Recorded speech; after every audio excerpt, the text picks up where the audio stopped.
Jovens, vamos dar início à nossa nova aula agora de transformações gasosas, que é a continuação da nossa aula anterior sobre a primeira lei da termodinâmica, que nós vamos aplicar aqui.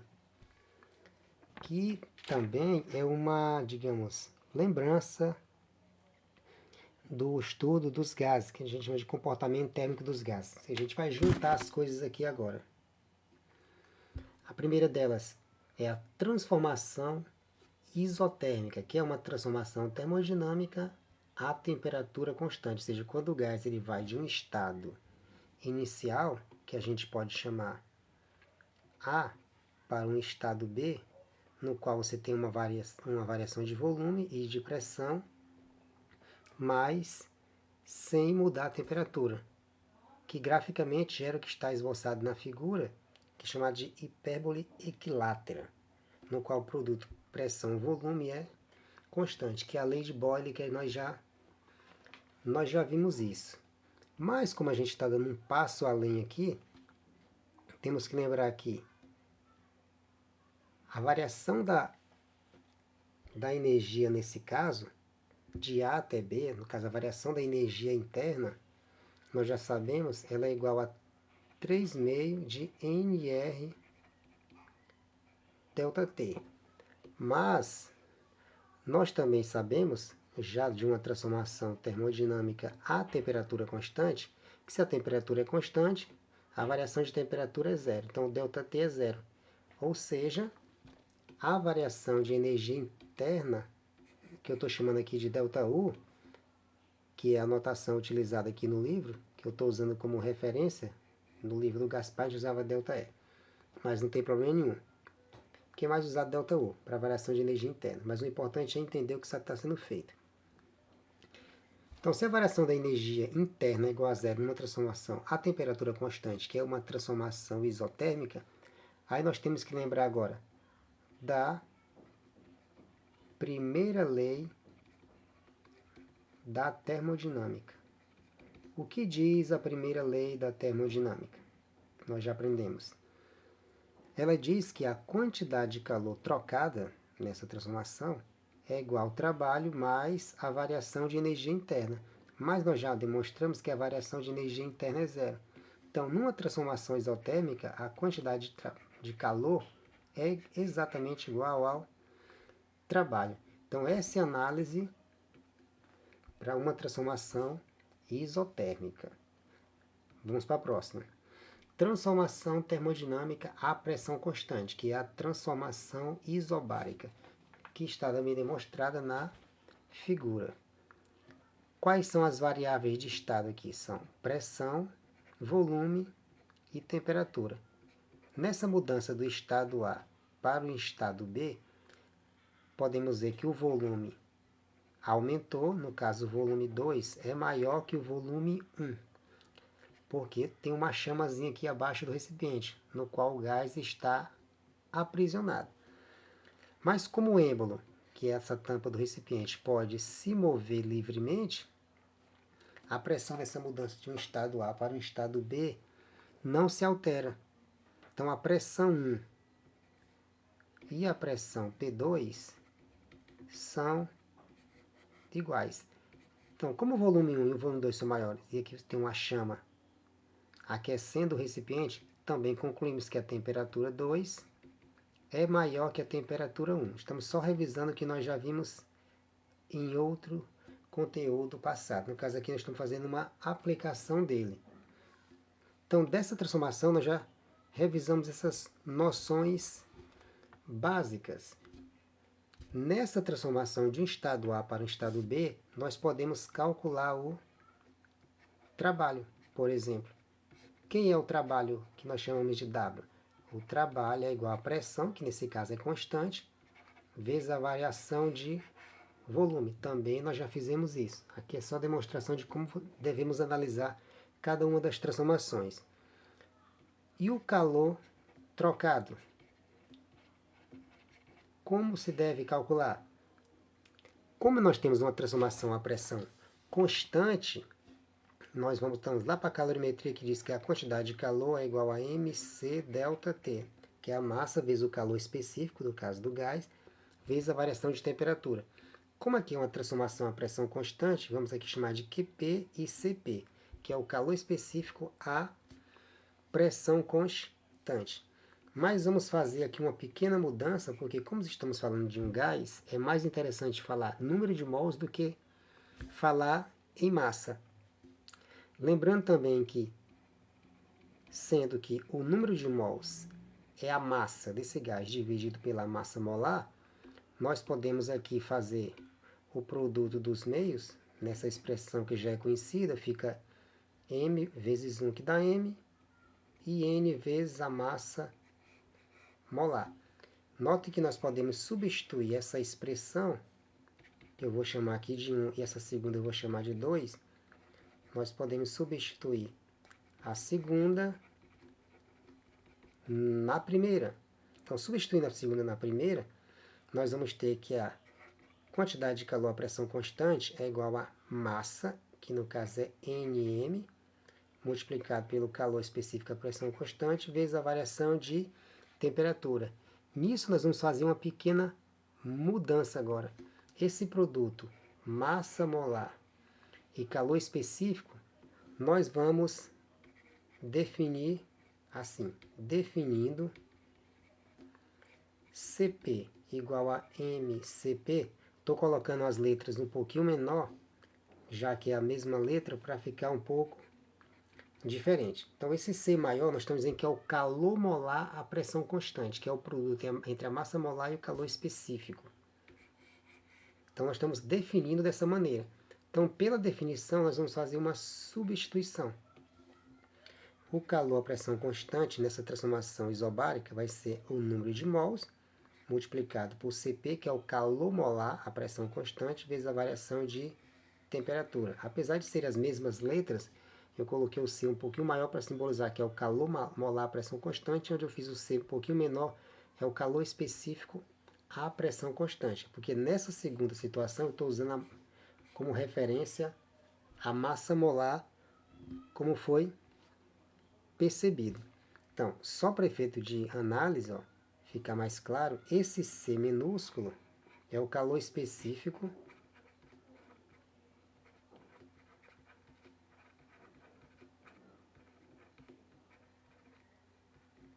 à pressão constante.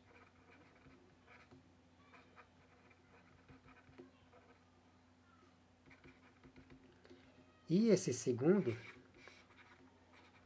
é o calor molar à pressão constante. Só para ficar mais claro, mas eu creio que todo mundo já entendeu.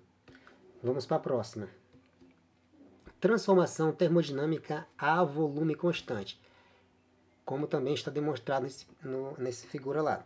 Veja que a figura ela mostra um recipiente rígido, não tem aquela tampa móvel e também tem uma chama abaixo aquecendo o recipiente. O que vai acontecer é que as partículas, ou seja, as moléculas do gás vão ficar cada vez mais agitadas, que consequentemente aumenta a temperatura, aumenta a pressão, mas como o recipiente é rígido e indilatável, ou seja, não aumenta de volume nem diminui, o volume é constante, então nós vamos ter as variáveis de estado que vão ser alteradas como sendo pressão e temperatura. O volume ele é constante. Então aqui nós utilizamos a proporção direta entre pressão e temperatura que nós também já estudamos no estudo dos gases, ou seja, no comportamento térmico dos gases. Como no caso o volume é constante, e nós já vimos também no item anterior que o trabalho, que pode ser calculado aqui também, deixa eu só deletar aqui que deu um pequeno erro, que o trabalho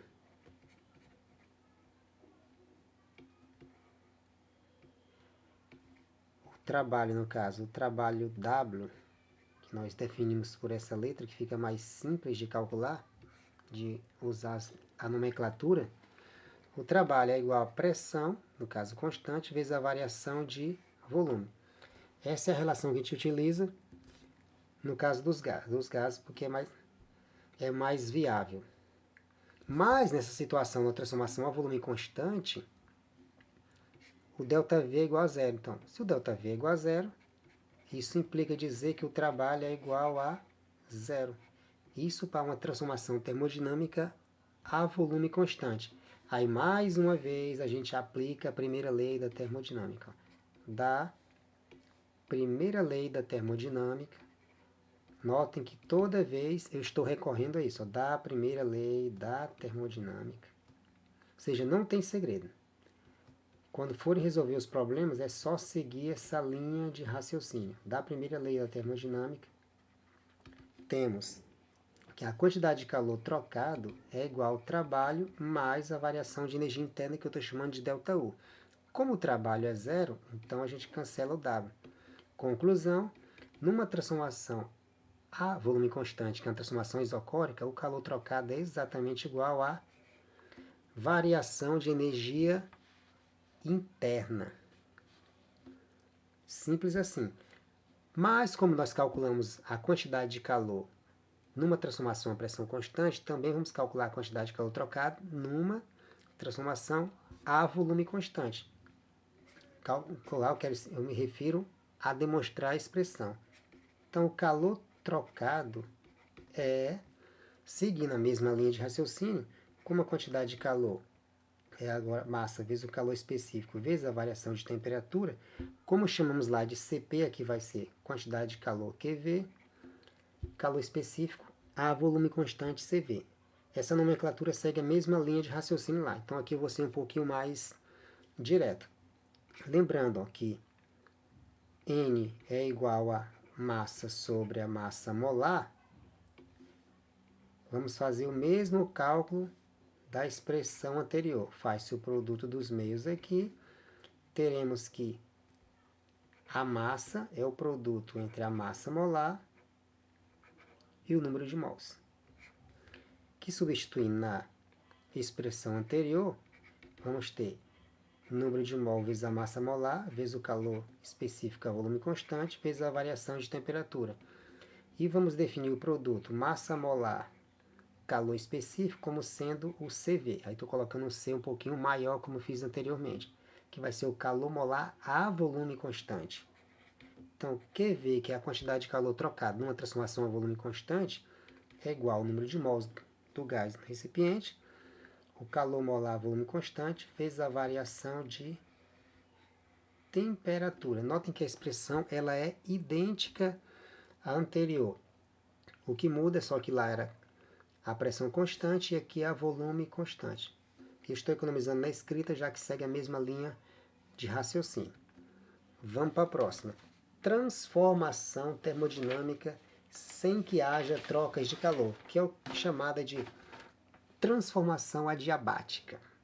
Então, lembrando, a transformação adiabática é aquela que não tem trocas de calor quando o gás passa de um estado para outro. Aí nós podemos ter duas situações, ou esse gás se expande ou ele se comprime, ou seja, ou ele ocupa um volume maior ou ocupa um volume menor, como está demonstrado na figura A, a expansão, e na B, a compressão. As setas indicam o sentido que está aumentando ou diminuindo o volume. Notem que, como não tem troca de calor, nós já podemos de antemão perceber que o calor trocado nessa transformação é Q igual a zero. Não tem troca de calor. Então, se não tem troca de calor, da primeira lei da termodinâmica, novamente, mais uma vez recorrendo à primeira lei da termodinâmica, o que nós vamos obter? A quantidade de calor trocado é igual ao trabalho mais a variação de energia interna. Como a quantidade de calor trocado é zero, vejam que, passando o trabalho para o primeiro membro, ele fica negativo, igual a variação de energia interna. Vou multiplicar por menos 1, só por uma questão de didática. Então, fica o trabalho igual a menos a variação de energia interna. O que é que dá para entender? Que quando o trabalho for positivo, a variação de energia interna é negativa. Quando o trabalho for negativo, a variação de energia interna é positiva. Ou seja, quando um aumentar, o outro diminui. Isso está demonstrado aqui. Mas, como o trabalho é igual a pressão vezes variação de volume e a variação de energia interna é igual a 3,5 de NR delta T, substituindo essas expressões que nós já sabíamos dos conteúdos anteriores, na relação anterior, que o trabalho é igual a menos a variação de energia interna, nós concluímos que P delta V é igual a menos 3,5 de NR delta T. Como a pressão vezes a variação de volume é igual a menos 3,5 de NR delta T,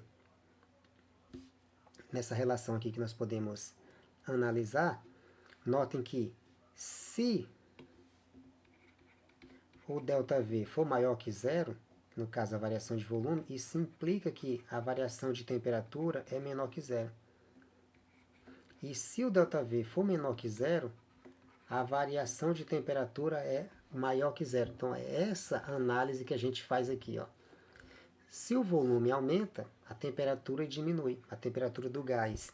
Se o volume do gás diminuir, a temperatura aumenta. Onde é que está demonstrado isso? Na figura. Nós temos a expansão, que é a primeira situação que eu mostrei aqui no Si, e a segunda situação da compressão, que está exatamente demonstrada aqui, ó. Pressão e temperatura. Ambos aumenta e diminui. Então, essa substituição que eu fiz aqui, na verdade, não foi muito, digamos, ortodoxa. Foi meramente para a gente analisar a relação entre um e outro, já que pressão e temperatura ambos estão variando. Foi meramente para a gente entender esse ponto, de que a variação do volume implica na variação de temperatura e vice-versa. Vamos para o último item, que é uma transformação termodinâmica na qual o gás volta ao estado inicial, ou, poderíamos, simplificando, uma transformação cíclica, que é cíclica, já diz, é um ciclo. Como a gente já estudou várias coisas em mecânica, movimento circular, no qual você dá uma volta completa e retorna ao estado inicial. É a mesma situação aqui.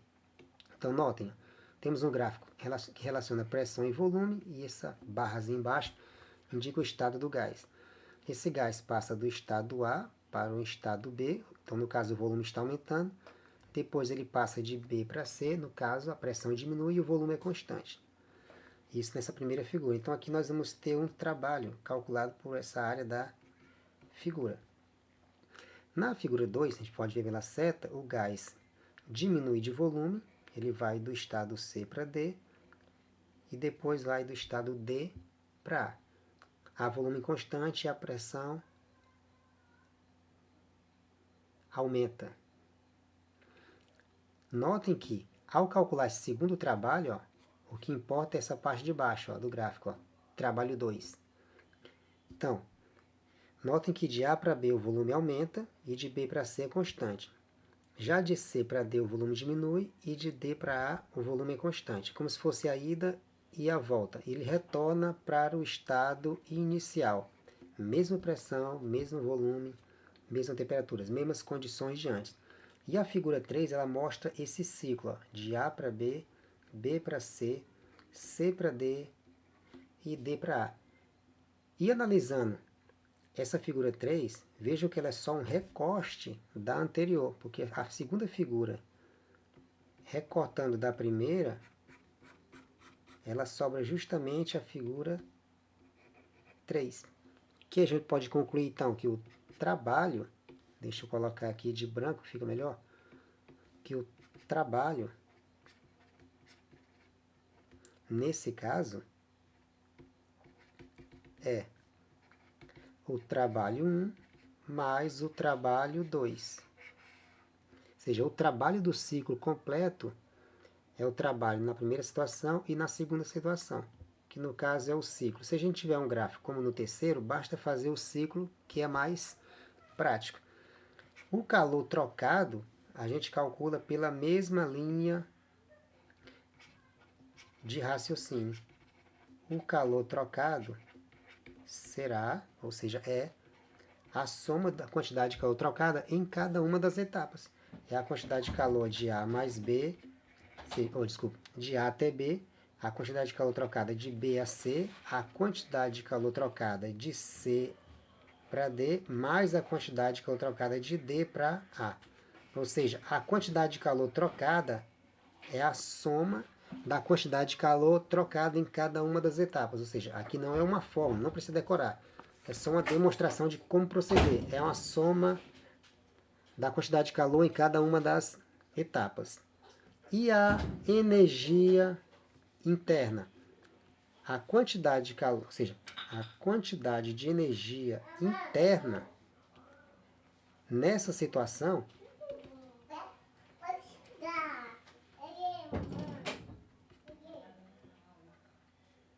a quantidade de energia interna, como é uma situação cíclica e volta para a mesma condição inicial, ou seja, vai de A para B, B para C, C para D e D para A.